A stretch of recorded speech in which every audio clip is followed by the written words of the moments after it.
সম্মানিত শ্রোতাবৃন্দ, সবাই কেমন আছেন? আমি জিকির চ্যানেল থেকে বলছি। আমরা যখন রাত্রিবেলা ঘুমোতে যাই তখন আমাদের কি করণীয়, কি করলে আমাদের ঘুম ভালো হবে, এই বিষয়টা নিয়ে আমি আলোচনা করব খুব সংক্ষিপ্ত সময়ে। ঘুম আল্লাহ তাআলার পক্ষ থেকে একটি নিয়ামত। আল্লাহ তাআলা বলেছেন, ওয়াজআলনা নাওমাকুম সুবাতা, আর আমি বানিয়েছি তোমাদের ঘুমকে বিশ্রাম হিসেবে। তো ঘুম আমাদের জন্য বিশ্রামের একটি উপকরণ। আমরা ঘুমের মাধ্যমে বিশ্রাম নিই, ক্লান্তি দূর করি।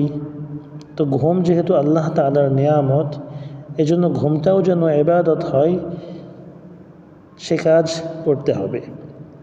তো আমরা কি করতে পারি? ঘুমানোর আগে প্রথমে সুন্দরভাবে পাক পবিত্রতা অর্জন করতে হবে, ওযু করতে হবে। ওযু করার পরে আমরা 2 রাকাত নামাজ পড়তে পারি। 2 রাকাত নামাজের পরে কিছুক্ষণ জিকির আজকার করে আমি আমার হিসাব নিতে পারি, আমি আজ সারাদিন কী করলাম, সারাদিন আমি কীভাবে কাটিয়েছি, কার ভালো করেছি, কার মন্দ করেছি। তো ভালো কাজ যখন আমি স্মরণ করব তখন বলবো আলহামদুলিল্লাহ, আর খারাপ কাজ যখন আমার সামনে আসবে তখন আমি বলবো আস্তাগফিরুল্লাহ। আল্লাহ তাআলার কাছে আমি আশ্রয় চাইব, আল্লাহ তাআলার কাছে আমি মাফ চাইব। আল্লাহ তাআলা যেন আমাকে ভালো কাজ করার তৌফিক দেন এবং আগামীতে খারাপ কাজ থেকে দূরে রাখেন। এরপরে আমরা বিছানায় যখন যাব তখন বিছানাটাকে ঝেড়ে নেব। পাশাপাশি আমরা ঘরের ভিতরে যদি আগুন জ্বালানো থাকে, অর্থাৎ প্রদীপ জ্বালানো থাকে, হারিকেন জ্বালানো থাকে, ওগুলোকে আমরা নিভিয়ে দেব। বাতি জ্বালানো থাকলে বাতিকে আমরা নিভিয়ে দেব। পাশাপাশি দরজা আমরা লাগিয়ে দেব। তো যখনই আমরা এই কাজগুলো করব তো বিসমিল্লাহ বলে দরজা লাগাবো, বিসমিল্লাহ বলে বাতি লাগাবো, বিসমিল্লাহ বলে আমরা আমাদের বিছানা ঝাড়ব। এরপরে বিসমিল্লাহ বলে আমরা বিছানায় উঠব। এরপর প্রথমে সূরা ফাতিহা, এরপরে আয়াতুল কুরসি, সূরা বাকারার শেষের 2 আয়াত, পর্যায়ক্রমে আমরা সূরা মুলক, সূরা সাজদা, হামিম সাজদা, এরপরে আলিফ লাম মিম সাজদা, পাশাপাশি আমরা 4 কুল ইত্যাদি কোরআন থেকে পড়ে নিজের গায়ের উপরে ফু দিয়ে পুরো শরীরকে আমরা 2 হাত দিয়ে মুছে নিয়ে এরপরে আমরা দোয়া পড়ে ঘুমাবো। দোয়াটা কি? আল্লাহুম্মা বিসমিকা আমুতু ওয়া আহইয়া, অথবা বিসমিকা আল্লাহুম্মা আমুতু ওয়া আহইয়া।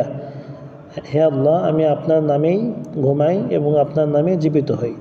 এভাবে এই দোয়া পাশাপাশি আমরা কিছুক্ষণ জিকির আজকার করতে করতে ডান কাত হয়ে আমরা ঘুমাতে পারি। তো এভাবে যদি আমরা ঘুমাই তাহলে আমাদের ঘুমও সুন্দর হবে এবং ঘুমটা হবে আমাদের জন্য ইবাদত স্বরূপ।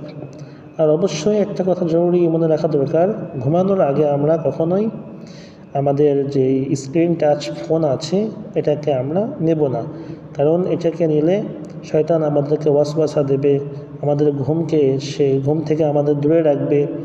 দেখা যাবে এই স্ক্রিন টাচ ফোনের পিছনেই আমাদের সময়গুলো কেটে যাবে। এই জন্য আমরা চেষ্টা করব রাতের বেলা যখন ঘুমাবো তখন ঘুমানোর আগে আমরা এই বড় ফোনটা আমাদের কাছ থেকে দূরে রাখব। তাহলে ইনশাআল্লাহ আমাদের ঘুমও সুন্দর হবে। আল্লাহ তাআলার ঘুম যে আমাদেরকে ইবাদত হিসেবে দিয়েছেন, এই ঘুমটা হবে আমাদের জন্য ইবাদত স্বরূপ। আল্লাহ তাআলা আমাদের সবাইকে সুন্নাহ পালন করে জীবন গড়বার তৌফিক দান করুন, আমিন। আসসালামু আলাইকুম ওয়া রাহমাতুল্লাহি ওয়া বারাকাতুহু।